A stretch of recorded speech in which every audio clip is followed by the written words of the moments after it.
मंगलमय मंगल करण वीतराग विज्ञान नमुताहि जाते भये अरिहंतादि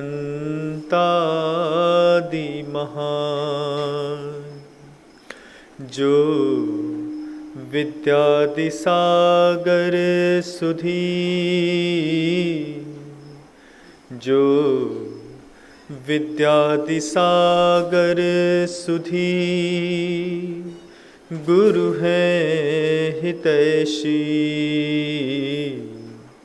शुद्धात्म में निरत नित्य हितोपदेशी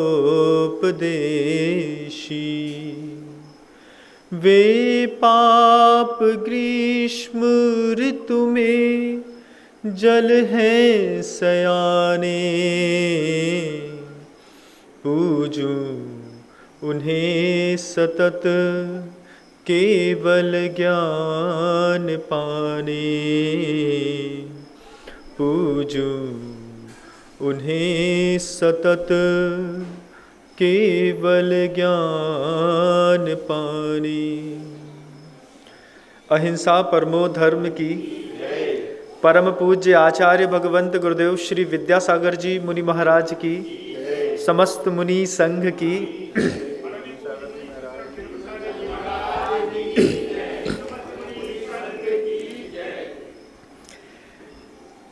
प्रायः करके एक प्रश्न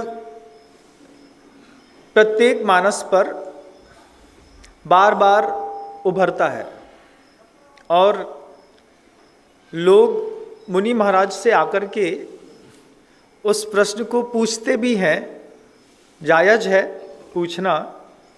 वो बार बार पूछते हैं कि महाराज जी मंदिर में जब जाते हैं तो क्या भाव मन के अंदर आना चाहिए। मंदिर के अंदर जाते हैं, भगवान का दर्शन करते हैं तो कैसे विचार हमको भगवान की प्रतिमा को देख करके हमको क्या सीखना है, क्या देखना है, क्या समझना है। यह प्रश्न प्रत्येक जनमानस का एक ऐसा ज्वलंत प्रश्न है। हर आदमी के मन के अंदर ये बात रहती है कि जब आप रहते हैं तब तो बहुत ठीक है, लेकिन जब आप नहीं रहते हैं और जब हम प्रतिमा के सामने खड़े रहते हैं हमें समझ में नहीं आता है कि प्रतिमा के सामने जाकर के हमें क्या करना है और प्रतिमा से हमको क्या मिल रहा है। प्रश्न उठता है कि मंदिर में जाकर के मुझे कैसा भाव पैदा करना है।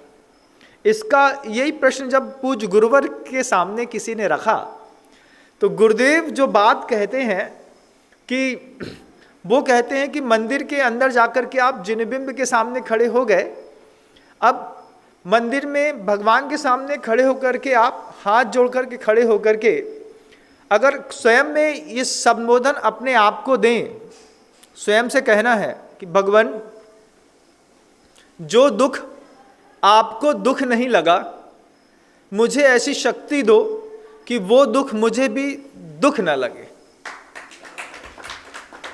ये गुरुदेव का उत्तर है। गुरुदेव कहते हैं कि जो दुख आपको दुख नहीं लगा, भगवान को क्या दुख नहीं लगा। संपत्ति को छोड़ना प्रभु को दुखमय नहीं लगा, पत्नी को छोड़ना प्रभु को दुखमय नहीं लगा, शरीर को छोड़ना प्रभु को दुखमय नहीं लगा, संसार छोड़ना भी प्रभु को दुखमय नहीं लगा। गुरुदेव कहते हैं कि बस प्रभु के सामने तीर्थंकर की प्रतिमा के सामने खड़े होकर के बार बार भगवान से तीर्थंकर से आंख खोल करके बोलो, प्रभु जो दुख आपको दुख नहीं लगा बस मुझे वो शक्ति दे दो कि वो दुख मुझे भी दुख ना लगे। अभी हमारे दुख में और भगवान के दुख में अंतर है। अभी आप देखेंगे तो हमारे सुख में और भगवान के सुख में भी जमीन आसमान का अंतर है। हम जिसको सुख मानते हैं प्रभु उसको कुछ मानते ही नहीं है, और प्रभु जिसको सुख मानते हैं हमारी उस ओर दृष्टि है ही नहीं। हम उधर तक देखना ही नहीं चाहते। हमने अपने सुख और दुख की परिभाषा खींच ली। संसार में बने रहने का सबसे बड़ा कारण हमारा यही है बंधुओं, कि हमने मंदिर जी के अंदर जाकर के जिनबिंब की पूजा तो खूब की, लेकिन जिनबिंब से कुछ पूछा नहीं। मंदिर गए, अभिषेक कर लिया, शांति धारा कर ली, द्रव्य चढ़ा लिया, सब कर लिया, ये भी सम्यक्त की उत्पत्ति का कारण था। लेकिन सम्यक दृष्टि की पहली मनोवांछा ये होनी चाहिए कि प्रभु आपको जो दुख नहीं लगा उसको मेरे अंदर भी वो भाव पैदा हो कि संसार और परिस्थितियों के वशीभूत होकर के वो वस्तु में, वो पदार्थ, वो लोग अगर मेरे जीवन से चले जाएं तो मुझे भी दुखमय न लगे। 18 करोड़ घोड़े, 84 लाख हाथी छोड़ने के बावजूद उनके मन के अंदर तनिक भी संकलेश नहीं है, इतना सा भी संकलेश नहीं है उनके अंदर कि मैं पीछे 18 करोड़ घोड़े, पूरे 14 रत्न, 7 चेतन 7 अचेतन छोड़ करके आया, मैं चक्रवर्ती हूँ, मैं तीर्थंकर हूँ, मैंने पूरी सृष्टि छोड़ी। क्या लिखा है समंतबद्ध स्वामी ने, विहा यह सागर वारिवासम वधूम वेमाम वसुधा वधूम सतीम। आदिनाथ भगवान की स्तुति करते वक्त लिखा है कि ये पूरी पृथ्वी भगवान कुमारी कन्या के जैसे आपको पाने के लिए लालायित थी, और उसको विहाय यह सागर वारिवासम, और धरती से लेकर के समुद्र पर्यंत तक का जितना भी भोग पदार्थ था वो सब आपके चरणों पर आने के लिए लालायित था। लेकिन आपने इसको सुख ना समझा, किसी और सुख की आकांक्षा, और जिसको आपने सुख समझा था उसके लिए आपने पूरी धरती छोड़ दी। तो भगवान के सामने जब हम खड़े हो, इस बात के लिए भगवान से प्रार्थना हो कि जो दुख आपको दुख ना लगा वो दुख बस मुझे भी दुख ना लगे, इसकी शक्ति मुझे दीजिए। जिस सुख में आपकी आस्था है उस सुख में मैं भी अपनी आस्था पैदा कर सकूं, ये शक्ति मुझे दीजिए, क्योंकि अभी मेरे सुख की और आपके सुख की परिभाषा अलग अलग है। और उनको भले उत्कृष्ट सुख में कुछ भी मिल गया हो, लेकिन उन्होंने उस उत्कृष्ट सुख की इच्छा इसी धरती पर रहते हुए पैदा करी है। ऐसा नहीं कि साधना करने के बाद साधना के चरमोत्कर्ष पे उनको वो सुख का दर्शन हुआ है, उस वक्त तो उनको सुख की प्राप्ति हुई है साधना के चरमोत्कर्ष को प्राप्त करने के बाद, लेकिन सुख का दर्शन उनको मनुष्य की पर्याय में धरती पर रहते रहते हो गया। रहते रहते उन्होंने अपनी पूरी धारणा बदल ली कि ये मेरे सुख का साधन नहीं हो सकता, और वो किसी एक अभूतपूर्व सुख की खोज में यहां से बाहर निकल गए। ये पहला प्रश्न है। मैं मानता हूं कि ऐसा मैं सोचता हूं कि जब दूर तक आवाज जाती है और जनमानस इस बात को सुनता है तो वो इस बात से अपनी विचारधाराओं को भी बदलेगा। मंदिर जाने के बाद वो इस तरीके की भाव जरूर रखेगा, भगवान की प्रतिमा के सामने 5 मिनट खड़े होकर के बोलो, जो दुख आपको दुख नहीं लगता, बस मुझे वो शक्ति चाहिए कि मुझे भी वो दुख ना लगे। जब आप प्रत्येक दिन भगवान से ऐसी प्रार्थना करके घर लौटेंगे, फिर आपको लगेगा कि छोटी छोटी बातों पर जो आपको गुस्सा आता था, छोटी छोटी बातों पर जो आपको अहंकार पैदा होता था, छोटी छोटी बातों पर जब हम मायाचारी और मान कसाय के वशीभूत होकर के यदवा तद्वा प्रवृत्ति करते थे, ये सारी हमारी मानसिक विकार की वृत्तियां अपने आप शांत होती चली जाती है। एक धारणा व्यक्ति का पूरा जीवन बदल देती है। बंधु, हमें देखना है कि हमारे अंदर जो शक्तियां हैं, उन शक्तियों का हमने कब, कहां और कैसा प्रयोग किया। भगवान स्वयं कहते हैं, अपने अंदर जो आश्चर्यजनक है उसकी ऊपर एक बार मंदिर में या घर में रह करके विचार करो। आपके जीवन में स्वयं का आश्चर्यजनक क्या है, आपको पूछना ही पड़ता है। जब तक आप पूछते नहीं हैं तब तक उसका उत्तर नहीं मिलता। और वक्ता की कुशलता रहती है कि वो प्रश्न भी खुद खड़ा करता है और उत्तर भी खुद देता है। आप पूछ सकते हैं कि मैं जिंदगी जी रहा हूं, मेरी जिंदगी में आश्चर्यजनक क्या है। तो गुरुदेव कहते हैं कि आश्चर्यजनक है सबसे बड़े अंदर, आपके अंदर, कि आपके अंदर दर्शन शक्ति है।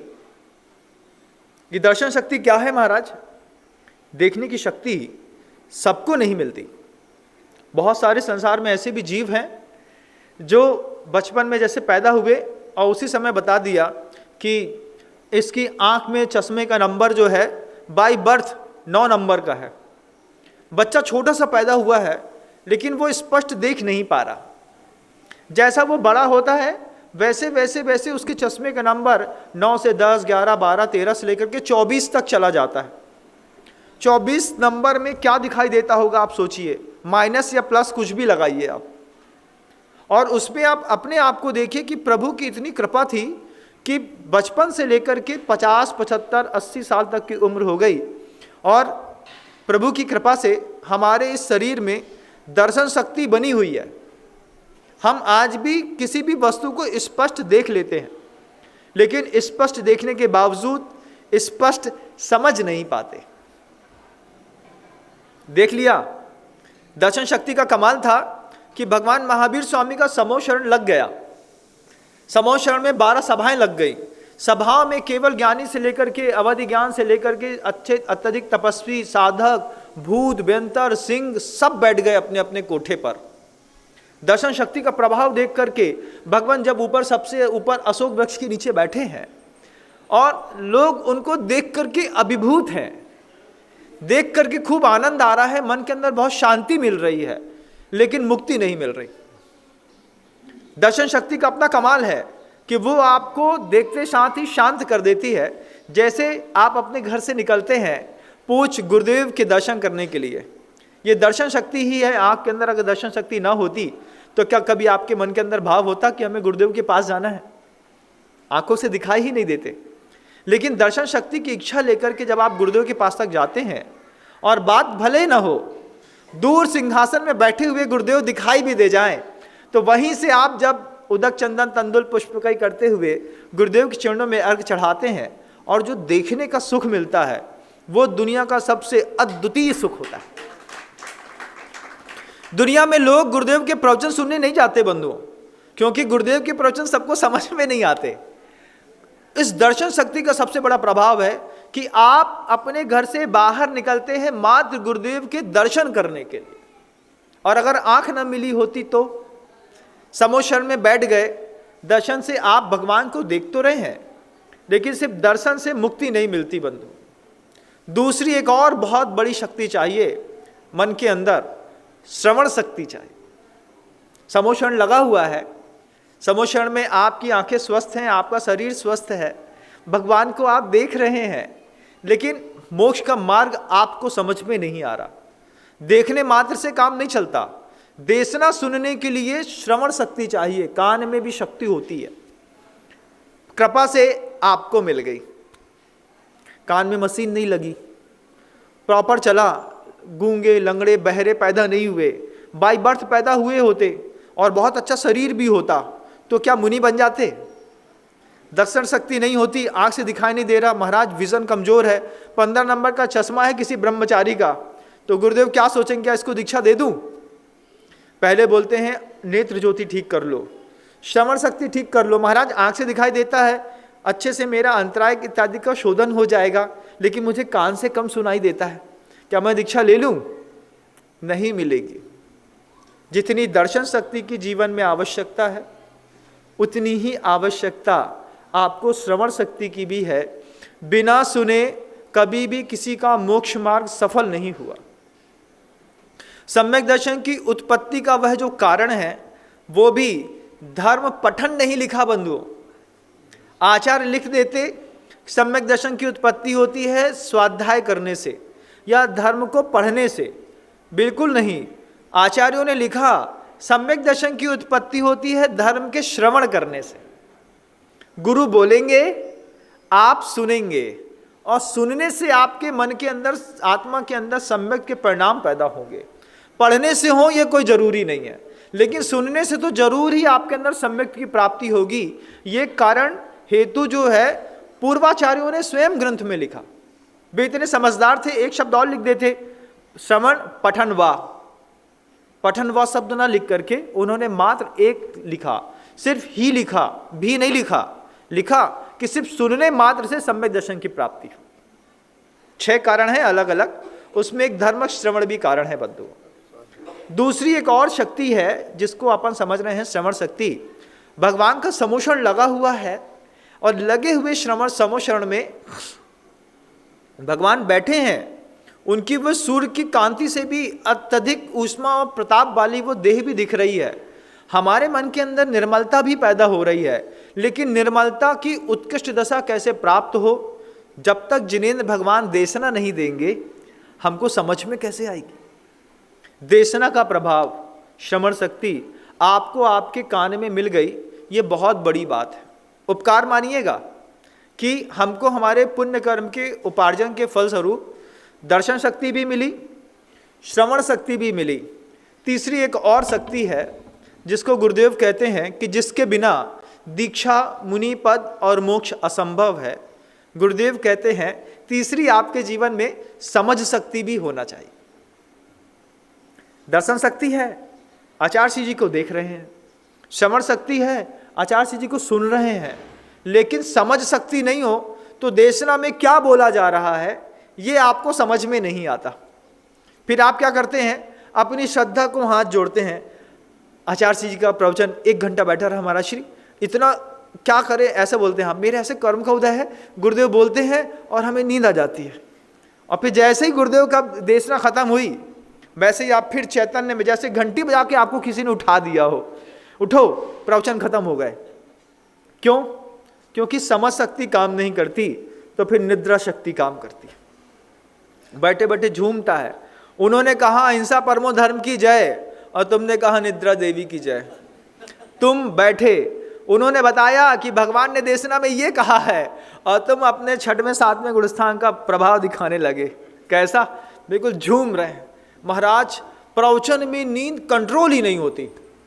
उसका सबसे बड़ा कारण है कि उपयोग की दशा ना देशना में है और समझ शक्ति का हमारे अंतर्मन में बहुत गहरा अभाव है। तीसरी बहुत बड़ी चीज है बंधुओं, समझ शक्ति। ये समझ शक्ति दुनिया में इतना बदलाव लाती है कि निमित्त जैसा मिलता है हम वैसा समझने लगते हैं, लेकिन निमित्त के पीछे कुछ और भी दृश्य होता है, उसको समझने की शक्ति नहीं रहती। वो समझ शक्ति नहीं रहती है तो मेंटल रिटायरमेंट बहुत ज़्यादा है। हमको नहीं है, ये बहुत बड़ी बात है। हमने समझ शक्ति का प्रभाव क्या होती है समझ शक्ति। मैं चातुर्मास पिछले साल विदिशा में कर रहा था। विदिशा चातुर्मास के दौरान जब भी शहर से क्षेत्र की ओर, शीतल धाम की ओर आना होता था तो रास्ते में एक वृद्ध लोगों का आश्रम पड़ता था, वहाँ भी हम लोग देखने के लिए गए। वहाँ पर एक मेंटल रिटायर्ड कोई वृद्ध थे, तो व्यक्ति ने बताया कि महाराज श्री सब कुछ अच्छा है, इनको दिखता अच्छे से है, समझ में बहुत अच्छे से आता है, और अभी अभी ये रामनवमी का दिन निकला तो रामनवमी के दिन में क्या हुआ महाराज श्री कि किसी श्रेष्ठी के द्वारा यहाँ पर खीर का वितरण किया गया। तो खीर बांटी तो सबको खीर दे दी, बहुत अच्छी स्वादिष्ट खीर बनी थी, शुद्ध दूध की, उसमें पिस्ता, बादाम, मावा सब कुछ डला था, अच्छी खुशबू आ रही थी। तो उनको लगा कि इन लोगों को खीर देना चाहिए। खीर देने के लिए वहाँ पहुँच गए, उनने खाई भी। जिनके अंदर समझ शक्ति नहीं थी महाराज श्री, उस व्यक्ति ने एक एक करके 5 कटोरे खीर खा ली। समझ शक्ति नहीं है तो उसको ये नहीं पता है कि हमको खीर तो खानी है, लेकिन कितनी खानी है, रुकना कब है, कब फुल स्टॉप लगाना है लाइफ में, ये उसके अंदर अभाव पैदा कर दिया समझ शक्ति ने। तो 5 कटोरी खीर वो बच्चा, वो वृद्ध जो था वो खा गए। खाने के बाद 5वां कटोरा खा गया तो पेट बिल्कुल भर गया, नहीं रहा गया तो वापस उल्टी कर दी। उल्टी कर दी महाराज, क्या करते, अब वृद्ध हैं, संभालना पड़ता है। लेकिन बुरा बहुत तब लगा कि जब उनकी समझ शक्ति इतनी भी नहीं थी, उन्होंने उल्टी तो कर दी, उल्टी करने के बाद उन्हें जो वॉमिट किया था वो फिर खाने लगे। जब वो दृश्य देखा तब समझ में आया, आप भी समझिए इस बात को, कि आपको प्रकृति ने क्या उपहार दिया है कि आप में हानि किसकी होनी चाहिए, उपादान किसका होना चाहिए, कौन हमारे लिए अश्रेयकर है, कौन श्रेयकर है, इसके बीच में आपने एक डिवाइड लाइन खींच के रखी है। ये आपकी समझ शक्ति है। ये समझ शक्ति आपको बताती है कि कौन सी चीज़ मेरे लिए अहितकर है, इसको मुझे प्रयोग नहीं करना। दुनिया में बहुत सारे संपन्न परिवारों में ऐसे भी पुरुष हैं, ऐसी भी महिलाएं हैं जिनके पास सब कुछ है, लेकिन समझ शक्ति का अभाव है। ऊपर उठने के लिए ये समझ शक्ति किसी पुण्य योग से हमको और आपको मिली बंधु। ये शक्तियाँ हमारे लिए काम करती हैं, तब जाकर के हम बड़े बड़े काम कर पाते हैं। और ये समझ शक्ति सिर्फ इतनी नहीं, ये समझ शक्ति और भी बहुत कुछ करती है और कहती है। हर स्थिति का आप एक अलग अर्थ निकालते हैं। आप देखिए कि अभी आने वाले समय में बस 5-8 दिनों की बात है और धनतेरस और साथ में दीपावली का पर्व आने वाला है। लेकिन हमारी समझ शक्ति ने आज से हमको मोटिवेट करना शुरू कर दिया। दीपावली आ रही है तो पूरी वैश्विक प्रभाव है भगवान श्री रामचंद्र जी का। पूरी दुनिया के लोग रामचंद्र जी के वापस वनगमन से, जब वो 14 वर्ष का उनका वनवास कंप्लीट हो गया और जब वो वापस लौटे, तो उसके उपलक्ष्य में सारे वैदिक सनातन हिंदू धर्मावलंबी बंधु जो हैं वो दीपावली का पर्व मनाते हैं। जैन दर्शन इसको रामचंद्र जी से रिलेट ना करके भगवान महावीर स्वामी से जोड़ता है। अब इसमें भी बहुत आश्चर्य है कि रामचंद्र जी लौटे दीपावली के दिन तो लोगों ने बहुत सारा प्रकाश किया। ये समझ शक्ति का खेल है, जबकि किसी भी ग्रंथ में, हिंदुओं के, वैदिकों के, सनातनियों के किसी भी ग्रंथ में ये शब्द नहीं लिखा है कि रामचंद्र जी दीपावली के दिन वापस लौटे थे। किसी को अगर कहीं पे दिख रहा हो, मिल रहा हो मेरी बात को सुनकर के, तो कृपया वो मुझे सुधार के लिए संकेत भेजने की कृपा करें।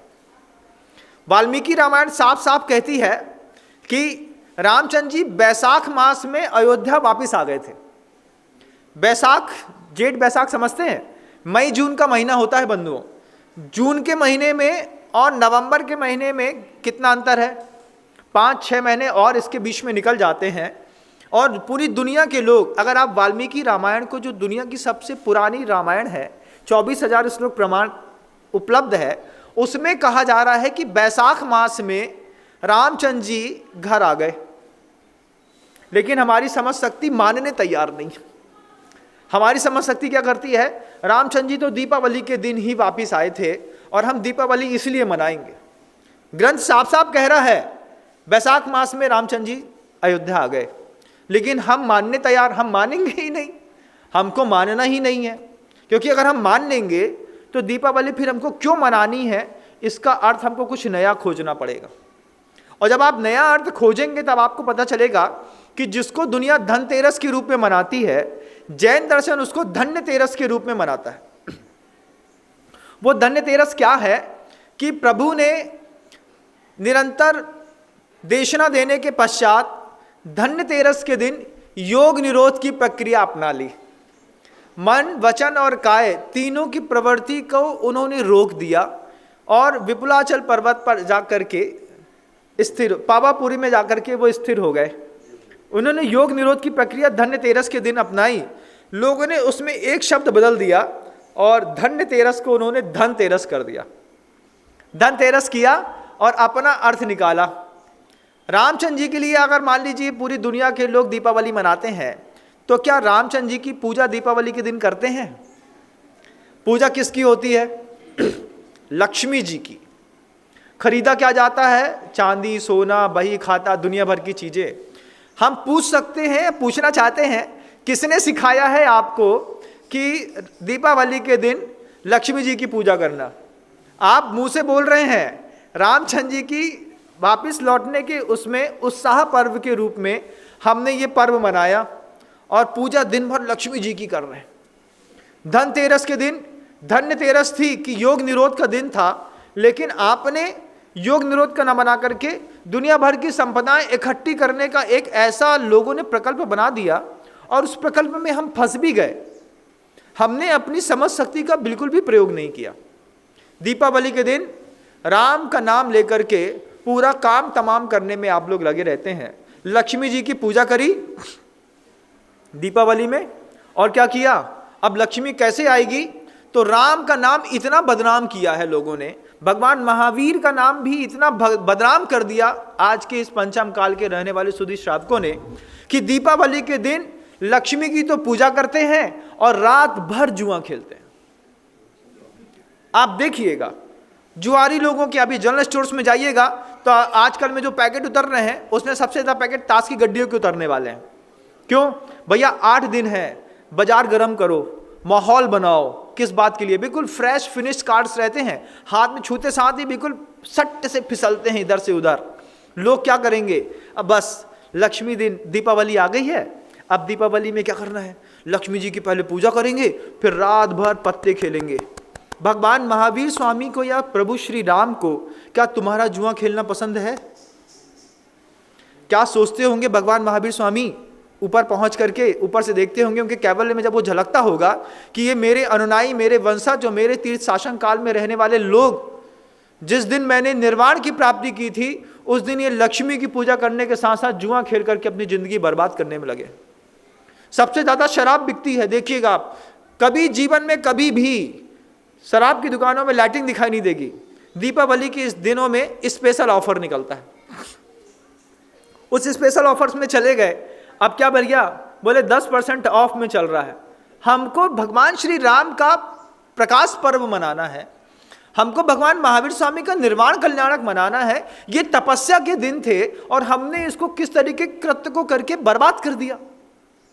हमने सोचा ही नहीं कि जो अहिंसा का पूरा देवता जो था, जिन्होंने अपने योग निरोध को करके पूरी संसार से उठ करके, जिन्होंने अपनी देह के ममत्व को त्याग करके और निर्वाण सिद्ध भूमि में जाकर के बैठ गए, उनके उस जाने की खुशी में हमको प्रकाश पर्व मनाना भी था। तो वो दिया बाहर का नहीं जलाना था बंधुओं, अंदर के किसी दिए की तलाश है भगवान महावीर स्वामी को। वे चाहते हैं कि आज के दिन तुम अंदर का दिया जलाओ।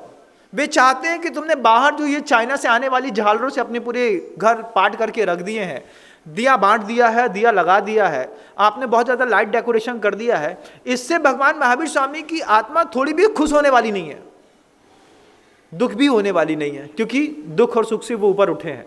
लेकिन वो कैवल्य में जब देखते होंगे अपने, वो इस बात को समझते होंगे कि जैन दर्शन में आकर के इनकी समझ शक्ति में पता नहीं किसका कौन सा कीड़ा काट गया कि पूरा पूरा कैसी दीमक से ढके हुए हैं, वासना की, काम की, इंद्रिय सुख का ऐसा दीमक अंदर लगा हुआ है, समझने ही तैयार नहीं है कि दीपावली तपस्या का पर्व है जैन दर्शन का।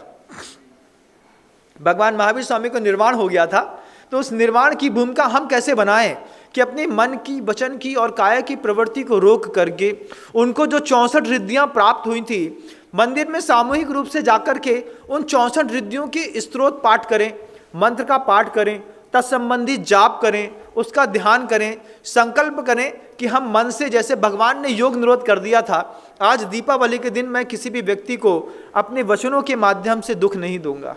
दीपावली के दिन मैं अपनी काया के माध्यम से किसी को दुख नहीं दूंगा। दीपावली के दिन ही इतने पटाखे फोड़े जाते हैं, कितना मतलब पॉल्यूशन हाइपर लेवल पर रहता है। और दिल्ली में तो इसका कहना ही क्या है कि कोई भी सरकार हो, वो 8 दिन पहले से घोषणा करती है कि दीपावली पे पटाखे बैन कर दिए गए हैं। आप दीपावली में दिल्ली में पटाखे नहीं फोड़ सकते, लेकिन बनाने पर बैन नहीं करती।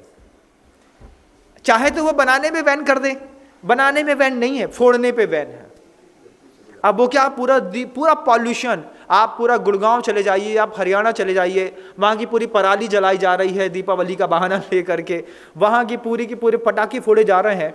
और जितना हाइपर पॉल्यूशन हो सकता था, वो हाइपर पॉल्यूशन हमने भगवान महावीर के निर्वाण महोत्सव के दिन, भगवान श्री राम के लौटने के बात को कह करके इतना हाइपर पॉल्यूशन मनाया कि धरती कांप गई आपकी उस पटाखे फोड़ने से मात्र। मैं बार बार कहता हूं कि पटाखे बेचने वाले निंदनीय हैं।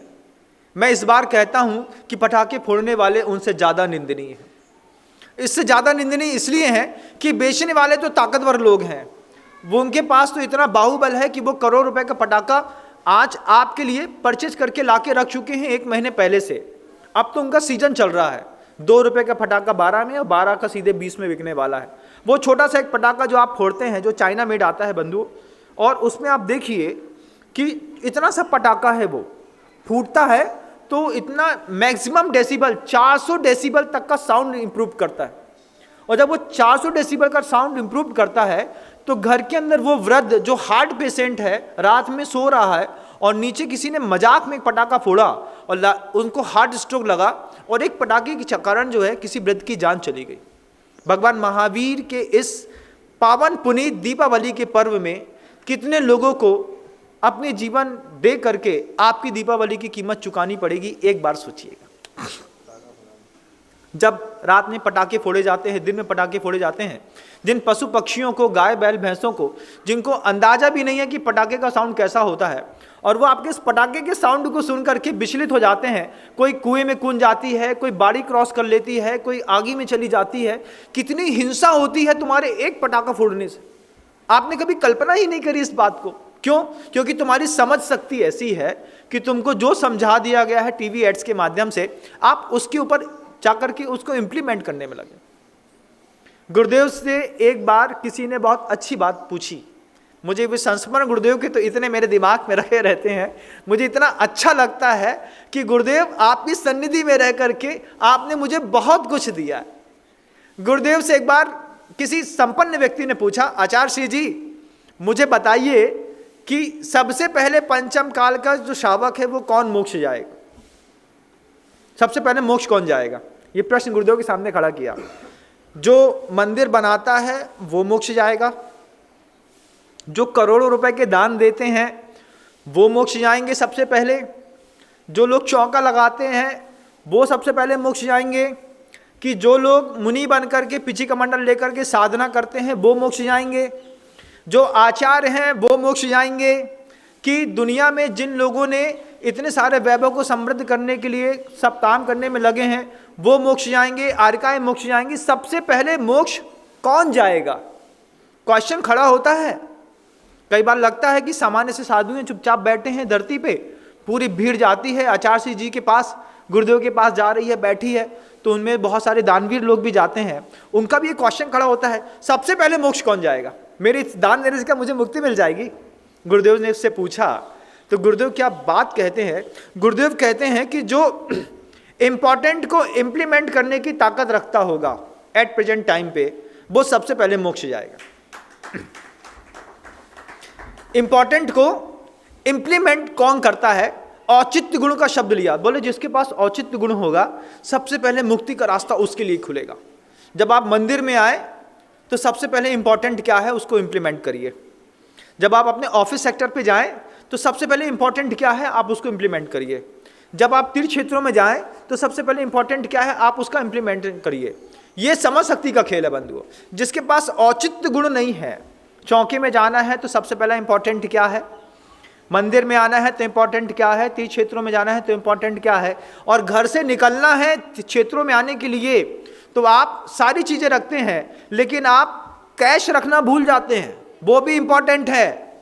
क्या गुरुदेव के दर्शन करने जा रहे हैं, 2-5 लाख रुपए नगद रख लो, वहीं के वहीं दे करके चुकता करके चला आएंगे, क्या है ये? औचित्य गुण है, आपको मुक्ति का रास्ता दिलाने का सबसे अच्छा सहज कारण है।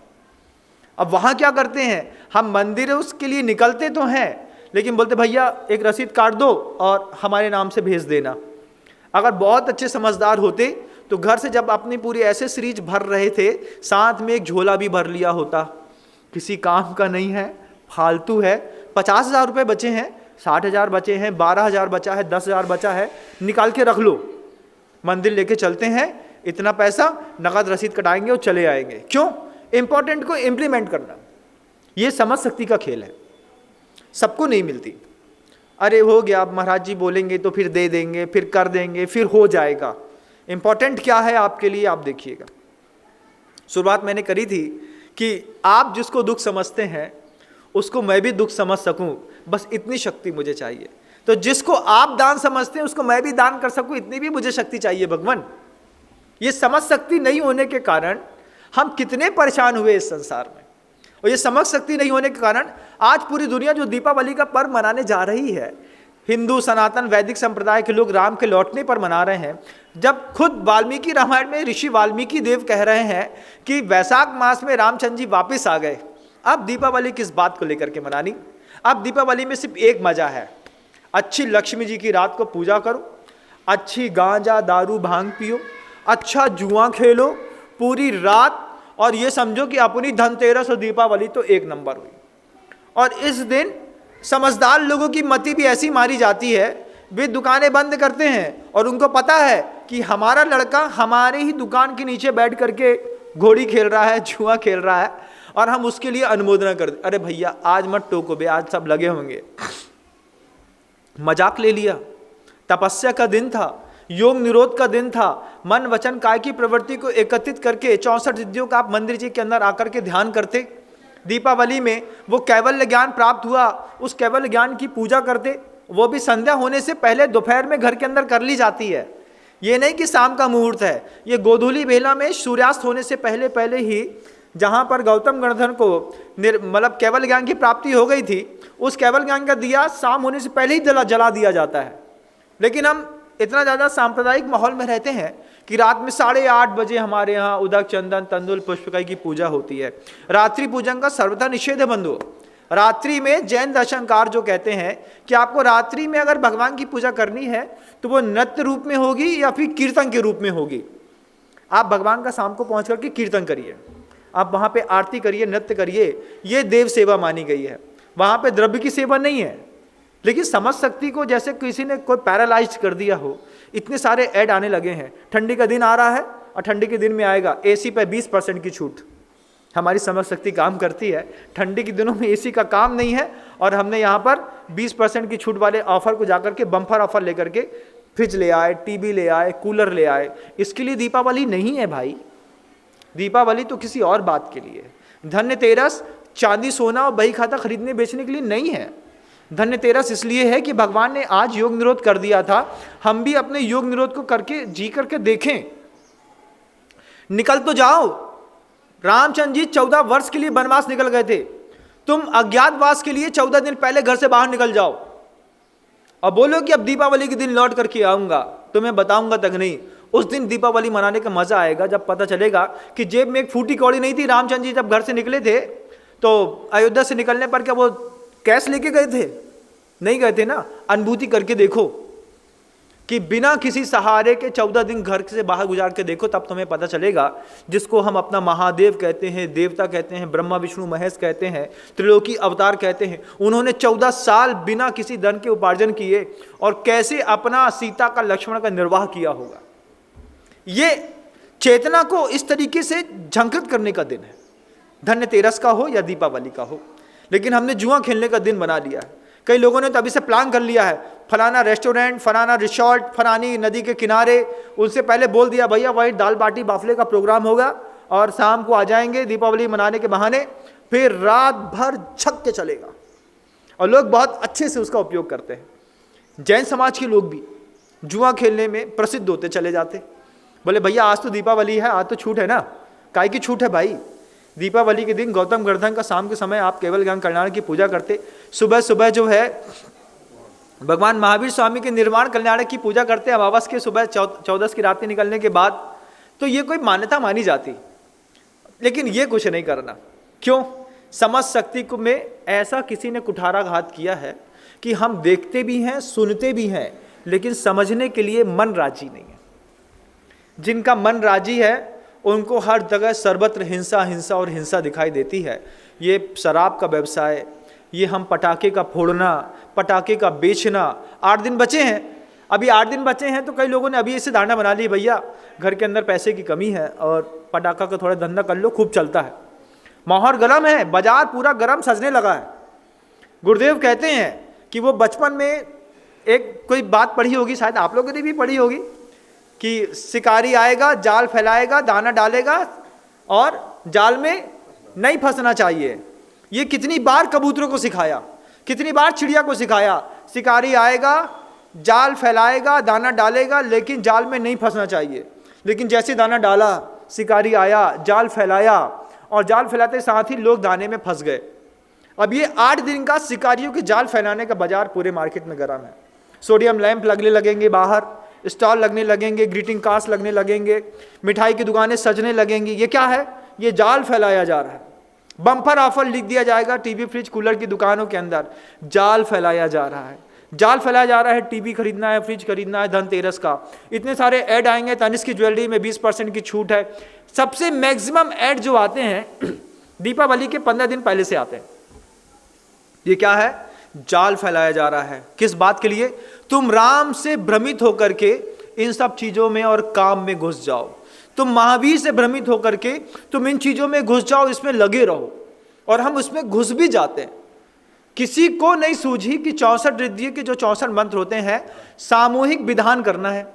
किसी को नहीं सोचता कि योग निरोध के दिन अगर धनतेरस के दिन योग निरोध किया था तो कम से कम हम वहां पे जाकर के भगवान महावीर स्वामी की उस योग निरोध की पूजा अर्चना करें, सामूहिक करें। नए कपड़े खरीदने, जींस टॉप खरीदना है, शॉर्ट्स खरीदने हैं, शर्ट खरीदनी है, टी शर्ट खरीदनी है, अच्छे कपड़े, इसकी प्रॉब्लम है। और कई लोगों की तो बड़ी और सोशल प्रॉब्लम्स रहती है। जो हाइपर स्टैंडर्ड वाले लोग प्रशासनिक अधिकारी रहते हैं उनके दिमाग में तो और अलग ही फोबिया रहता है। वो क्या करते हैं, अरे भैया अब ये 20 पैकेट आ गए सोन पापड़ी के, इसको ठिकाने कहाँ लगाएं? क्योंकि गिफ्ट लेना देना होता है। गिफ्ट लेने देने में अब वो सोहन पापड़ी का पैकेट चलता है, गिफ्ट लेने देने में दे दो, यहाँ से पैकेट आया, ऑफिसर के घर में गए, सोन पापड़ी का पैकेट दे दिया। अब वो ऑफिसर सोचा इसको ठिकाने कहाँ लगाना है। ऑफिसर्स की वाइफ सिर्फ एक ही चीज़ देखती है कि काजू कतली किस डिब्बे पे आई है। काजू कतली वाले जितना डिब्बा है वो घर के अंदर रखो, बाकी सब ठिकाने लगाओ। बड़े बड़े ऑफिसर्स को गिफ्ट बांटे जाएंगे तो भैया किसी ने चांदी के पेट बांधी, किसी ने चांदी का हाथी बांटा, किसी ने कछुआ दिया। ऑफिसर्स को खुश करना है, दीपावली है, राम के दिन में राम की बात तो नहीं है। मस्काबाजी की बहुत बड़ी चापलूसी का इतना बड़ा धंधा है कि सारे ऑफिसर्स को चापलूसी करनी पड़ती है। कोई डायमंड का सेट दे करके आ रहा है, कोई गोल्ड दे करके आ रहा है, कोई कुछ दे करके आ रहा है। इसमें किसी भी ऑफिसर को ये नहीं सोचता, इतने सारे कथावाचकों को भी ये नहीं सोचता कि एक दिन हम राम की कथा मुफ्त में करेंगे। समझते हैं आप मेरी बात को? दीपावली के दिन बिना किसी भी प्रकार का पैसा लिए सुबह से पूरी सनातनी संप्रदाय को इकट्ठा कर लो, वैदिक संप्रदाय के लोगों को इकट्ठा कर लो, राम का भजन, राम का कीर्तन दिन भर करो। कथावाचक बिना पैसे के एक दिन की कथा कर दें, कितना आनंद आएगा कि दीपावली हमने इस बार बहुत अच्छी मनाई। लेकिन समझ सकती हो तब तो, मानने के लिए दिल तैयार हो तब तो, मानने की दिल तैयार नहीं। ये आश्चर्यजनक शक्तियां हैं अपने अंदर की बंधु। दीपावली को कैसा पूरा रूप आपकी समझ शक्ति ने बदल दिया। अब जो समझ में आएगा सो करेंगे महाराज। काजू कतली अंदर आ गई, ठीक है, सोन पापड़ी बांटनी थी बांट दी, ठीक है। अब ऑफिसर्स के यहाँ बहुत सारे चांदी के गिफ्ट इकट्ठे हो गए, अब उनकी वाइफ ठिकाने लगाने क्या करेगी? तो जहाँ से वो डायमंड के सेट लेने जाती है, ज्वेलरी लेने जाती है, पूरा चांदी का पूरा झोला भर के जाएगी अपनी कार में लेकर के, उसके यहाँ धर देगी और से बोलेगी इसको सब डिजॉल्व करके इसका एक सॉलिड बना करके दे दो। यही चल रहा है। अब वो ज्वेलरी वाले भी बोलते हैं महाराज हमको पता है, हम ही ने बेचा है। ये लेके गया, उनके यहाँ गया, वहाँ से लौट करके फिर हमारे यहाँ चला आया। बीच में राम का काम तमाम है, भगवान महावीर की देशना का पूरा काम तमाम है। कुछ भी नहीं है त्योहारों में।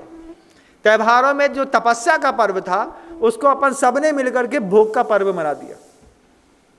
भोग में जुट गए, अच्छे कपड़े चाहिए, जबकि 8 दिन पहले जैन समाज के प्रत्येक व्यक्ति को ये संपर्क बना लेना चाहिए और एक एक कपड़ा खरीदना चाहिए कि दीपावली का पर्व आ रहा है, एक साफ सुथरा धोती कुर्ता जरूर खरीदेंगे।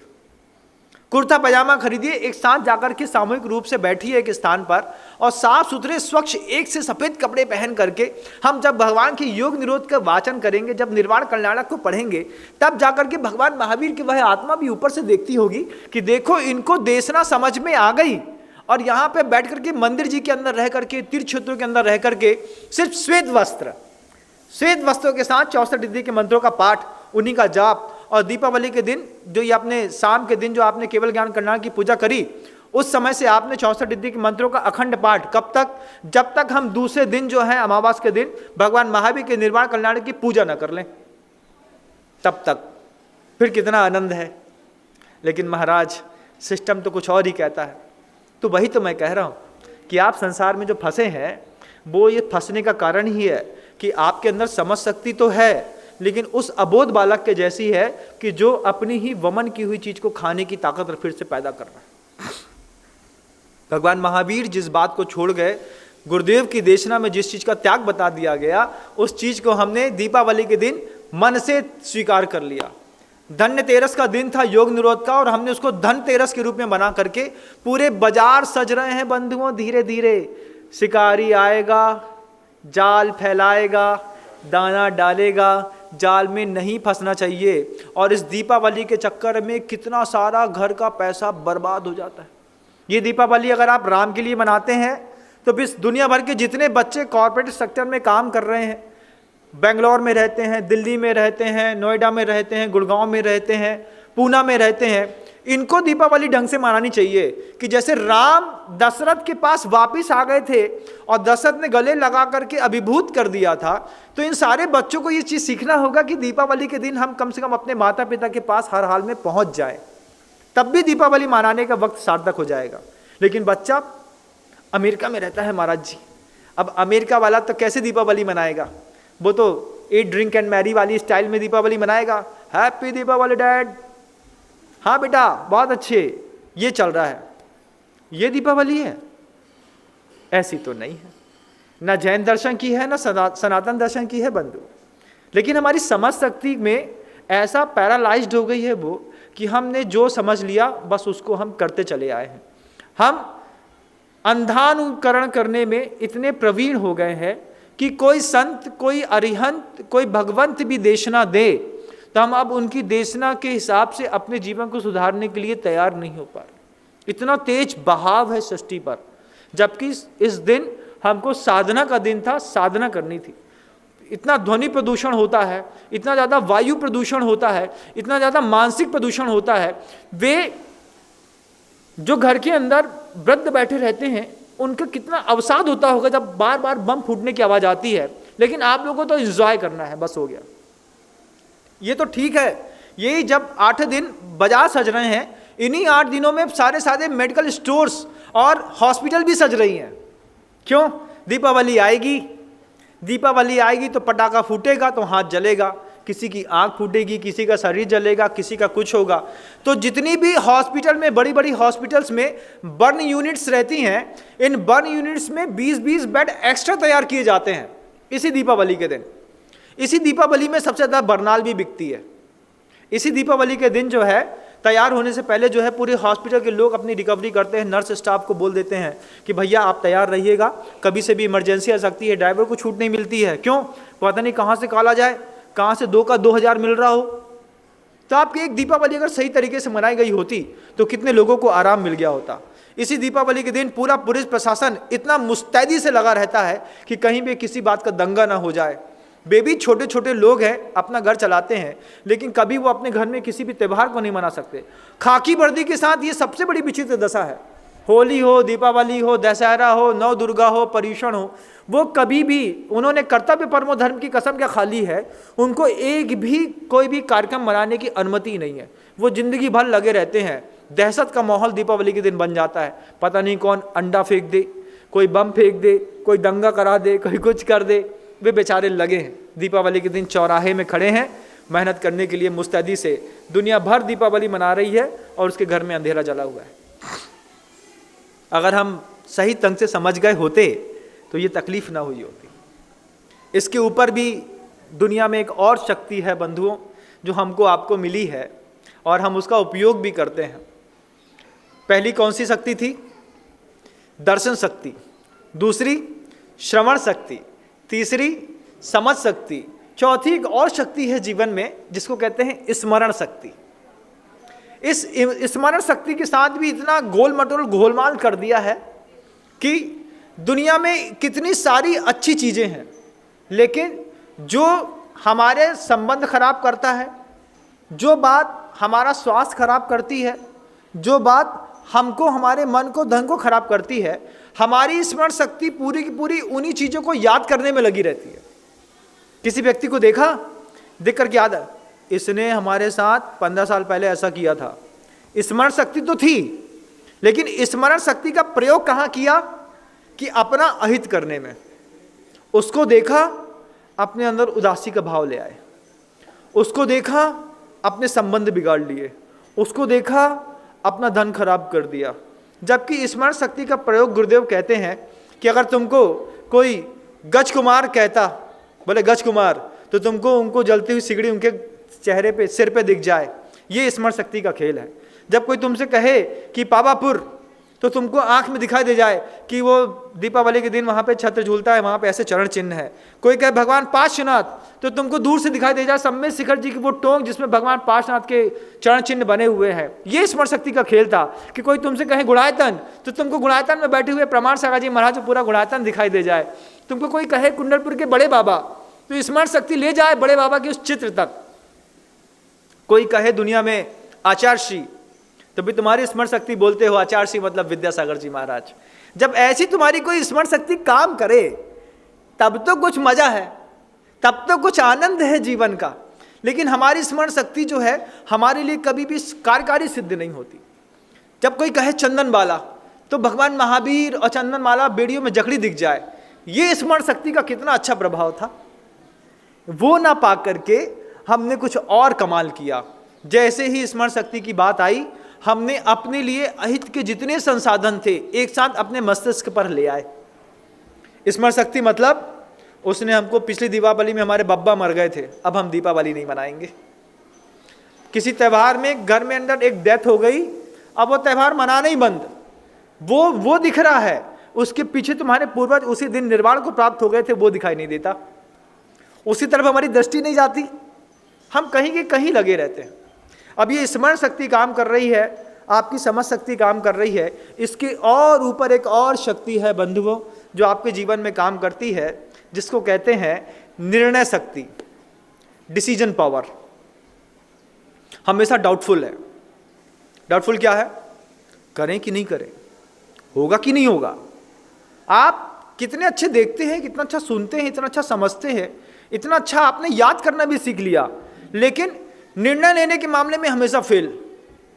जब कभी भी दान की बात आएगी, जब लेने की बात आएगी, इनकमिंग की होगी तो मैं हूं ना। जब दान की बात आएगी तो महाराज जी घर में थोड़ा पूछना पड़ता है, नहीं तो तकलीफ होती है। डिसीजन पावर नहीं है। क्या आड़ लेते हैं उसकी आड़ में अपना झाड़ काटने की कोशिश। निर्णय शक्ति खुद लीजिए। घर से भी निकलना है ना, तो वहां कहते हैं आपिच बंधुबग्गम, बंधुवर्ग से पूछ लो। गुरुदेव कहते हैं, भगवान कुनकुन स्वामी कहते हैं, पूछ लो फिर विमोच दो, नहीं माने तो छोड़ दो। निर्णय शक्ति खुद लेनी है, खुद हमारे डिसीजन पावर हमको खुद लेने हैं। ऐसे मैंने लोग देखे, मैंने देखा कि क्या क्विक डिसीजन पावर है। 3 साल तक एक स्थान पर गैंगस्टर लगाया और देखा कि इससे आउटपुट नहीं निकल रहा है। एक बार विजिट करने आए और विजिट करते साथ ही बोल गए इससे आउटपुट नहीं निकला, इसको वाइंड अप करो, खत्म करो, यहाँ से बंद करो। अरे हमने 3 साल से मेहनत करी, लगाया, सेटअप जमाया, कुछ किया, आप कहते हैं वाइंड अप करो। बोले मैं मालिक हूँ, मैंने कहा इसको खत्म करो, तुमको आपत्ति क्या है? अरे तुमने मेहनत हमारे कहने से की, तुमको पैसा मिला, इससे वाइंड अप करो, इसको पूरा गैंगस्टर समेटो, कहीं और लेकर के जाओ। ये डिसीजन पावर है। हम क्विक डिसीजन लेने की क्षमता हमारे अंदर खत्म हो गई, और डिसीजन ले भी लिया तो डिसीजन लेने के बावजूद हम हमेशा संशय में बने रहे, सही किया कि गलत किया। तो फिर वही जो इंफिनिटी कॉम्प्लेक्स अंदर होता है, 4 प्रकार के जो कंट्रोल ड्रामा रहते हैं, उस कंट्रोल ड्रामा में हम अपने आप को चले जाते हैं। फिर पूछते हैं क्यों भाई हमने ऐसा किया, ठीक तो है ना? क्या है कि जब आप अपने आप में श्योर नहीं हो पा रहे हैं, तो फिर आप किसी और से श्योरिटी की अपेक्षा रखते हैं कि तुम मुझे इस बात में श्योर कर दो। और किसी एक ने कह दिया अरे जैन साहब बहुत अच्छा रहा, ये तो बहुत अच्छा निर्णय था, बस फिर ठीक है, फिर परफेक्शन आ गया। तो ये जो सदे हुए लोग होते हैं, उनकी खुद की अपना डिसीजन पावर लेने की कैपेसिटी रहती है। कोई भी डिसीजन लेने के बाद वो किसी से पूछते नहीं, और डिसीजन लेने से पहले भी कुछ नहीं पूछते। इसका जीता जागता उदाहरण है गुरुदेव। उनको दुनिया में कुछ भी करना है। लोगों की ऐसी मानसिकता या भ्रम हो सकता है कि वो अपने शिष्य समुदाय से किसी से पूछते होंगे, क्यों भाई सिरपुर में ये मंदिर बना ले कि नहीं, अनुमोदना करे कि नहीं करें, सहसपुर जिनालय की अनुमोदना करे कि नहीं करे। वो किसी से कुछ नहीं पूछते, उनका खुद का सेल्फ डिसीजन पावर है। उन्होंने सामायिक में बैठे हैं, सामायिक से उठे, उनको चिंतन में सब शांत बैठे, उनको लगा कि यहाँ ऐसा होना चाहिए। एक बार की निर्णय शक्ति है, जो कह दिया। फाइनल मतलब final. Boss is always right, every time every day 24/7 boss is always right. उनने कह दिया करना है मतलब करना है। लेकिन आपको करने के बाद अपने ही निर्णय में हमारी डाउटफुल लाइफ है, ठीक तो किया कि नहीं किया। 4 लोगों से पूछते हैं, भैया ऐसा तो नहीं हो जाएगा, भैया ऐसा तो नहीं हो जाएगा। जबकि शक्ति आपकी थी, आपके लिए काम कर रही थी, लेकिन आपकी समझ शक्ति ने और आपकी स्मरण शक्ति ने आपकी निर्णय शक्ति को इतना प्रभावित कर दिया है कि आप हर चीज़ में आप डाउटफुल रखते हैं।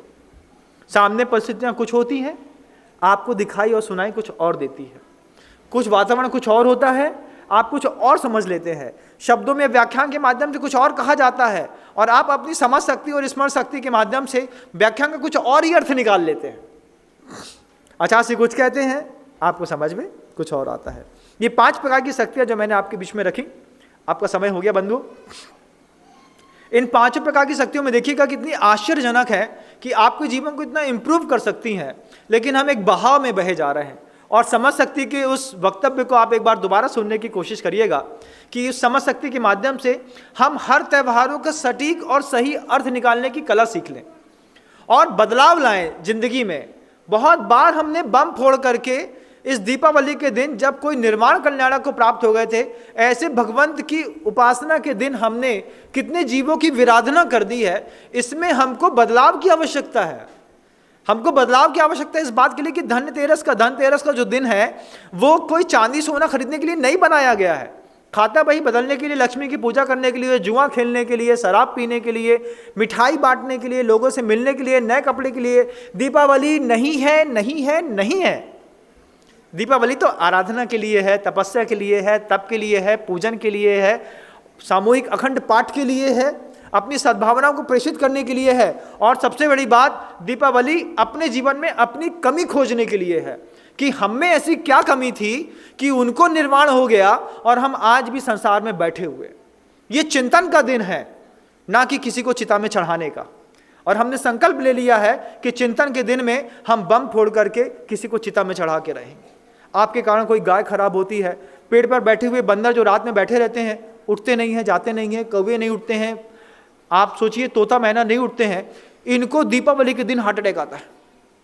जब 400 डेसिबल का कोई साउंड सुनते हैं, एकदम से क्रैक करता है अंदर और ऊपर से कौवा चुपचाप नीचे गिर जाता है। बंधुओं, आपके बम फोड़ने के चक्कर में अगर किसी की जिंदगी संगी पंचेंदी की चली गई और आपने कहा कि हमने भगवान महावीर का निर्माण उत्सव खूब अच्छे से मनाया, हमने धनतेरस खूब अच्छे से मनाई, धिक्कार है तुम्हारी धनतेरस के दिन और धिक्कार है तुम्हारी ऐसी दीपावली के दिन कि तुम मंदिर जी के सामने आकर के लड़ी फोड़ते हो।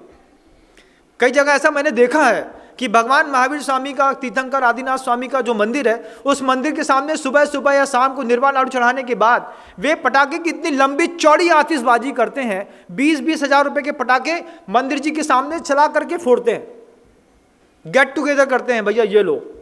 जबकि दीपावली के दिन आपको दिए का गेट टुगेदर करना था कि हमने भगवान की पूजा कर ली, 64 रिद्धि मंत्रों की उपासना कर ली, केवल ज्ञान का दीपक जला दिया, थाली में दीपक सजाते, जो आपका बिल्कुल इष्ट मित्र होता, जिसने आपके बहुत अच्छे संबंध होते, उसके दरवाजे पर आप जाकर के एक दिया जला करके रख के चले आते कि ये दीपावली के दिन तेरे दिल में भी भगवान महावीर का वो प्रकाश जागृत हो। इस भावना के साथ मैं ये दीपक तुम्हारे घर की देहरी पे छोड़ करके जा रहा हूँ। भगवान मंदिर में जाकर के, जिन्हें भगवान के सामने रख जाकर के वहां पर अपने घर से एक शुद्ध घी का दिया जला करके और वेदी के सामने रख करके आते कि भगवान जिस प्रकाश से आप आलोकित हैं, इस दीपक के दान के माध्यम से उस प्रकाश से मैं भी अपने जीवन में आलोकित हूं। इस भावनाओं के साथ मैं दीपावली मना रहा हूं।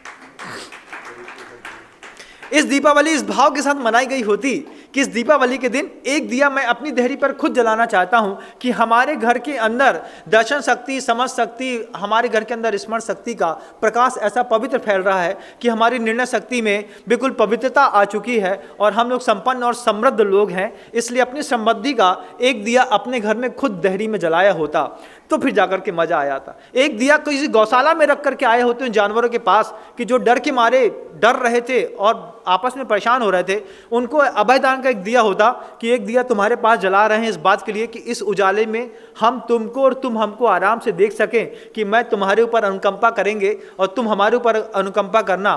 परस्पर उपग्रह जीवन नाम का सूत्र भी इस दीपावली के दिन हम किसी गौशाला में जाकर के भी दिया जला सकते थे, लेकिन हमने बम फोड़ना पसंद किया, किसी मित्र के घर के अंदर रख करके जाकर के एक दिया जलाना पसंद नहीं किया। कैसी दीपावली है बंधुओं और कैसी हमारी समझ शक्ति है, अपना अपना चिंतन करिएगा। दीपावली को 8 दिन है। अगर प्रवचन आपके पास तक पहुंच जाए तो दूसरे के पास तक पहुंचाने की कोशिश करिएगा। लोगों को बताइएगा कि अनादिकाल से जितनी हिंसा का वातावरण हम इस दीपावली पर मनाते आए हैं, गुरुदेव की देशना, गुरुदेव के आशीर्वाद से हो रही है। आचार्य श्री जी का ऐसा निरंतर आशीर्वाद मिलता है कि पूरे विश्व को अहिंसामयी बनाने की कोशिश करो। तुम कोशिश करो, तुम कोशिश करने पर कामयाब माने जाओगे।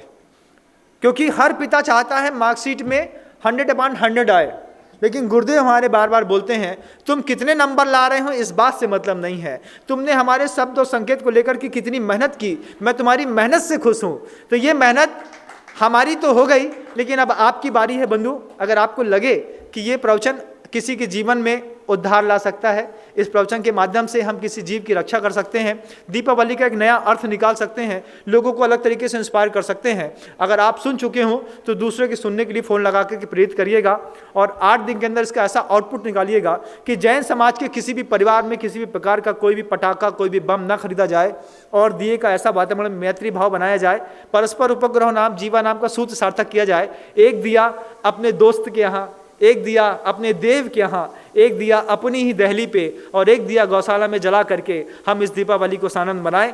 ऐसी दीपावली आपके जीवन में प्रकाश भरे, ऐसी भावनाओं के साथ अपनी वाणी को विराम देता हूँ।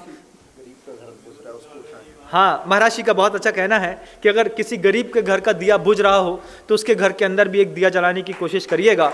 लग रहा हो कि किसी के घर के अंदर आज उसके यहाँ खाने को नहीं है, कि आज भी वो अगर आपको धनतेरस के दिन कोई पल्लेदार रिक्शा वाला मिल जाए जिसकी फटी कमीज हो, जीन्स फटा हुआ हो, तो आप इतना भी कर सकते हैं कि अगर आपकी नए देने की ताकत ना हो तो आपके अनुपयोगी पदार्थ जो भी हैं उस धन्यतेरस के दिन बांट करके किसी ज़िंदगी को धन्य धन्य करिएगा।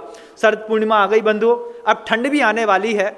आप नया जैकेट जर्सी जब भी खरीदिएगा कोशिश करिएगा पुराना जैकेट और जर्सी किसी और को दे करके उसके जीवन की में गर्माहट ला सकें। दीपावली अच्छे भावों के साथ, अच्छे विचारों के साथ, हम युग परिवर्तन के साथ मनाने की कोशिश करें। ऐसी मंगलमय भावना के साथ गुरुदेव श्री विद्यासागर जी मुनि महाराज। जा वाणी के ज्ञान से सूझे लोका लोक, सो वाणी मस्तक नमु सदा देथूं धूप। माँ जिनवाणी भारती तोहे जपो दिन रैन, जो तेरी शरण आ गए सो पावे सुख चैन।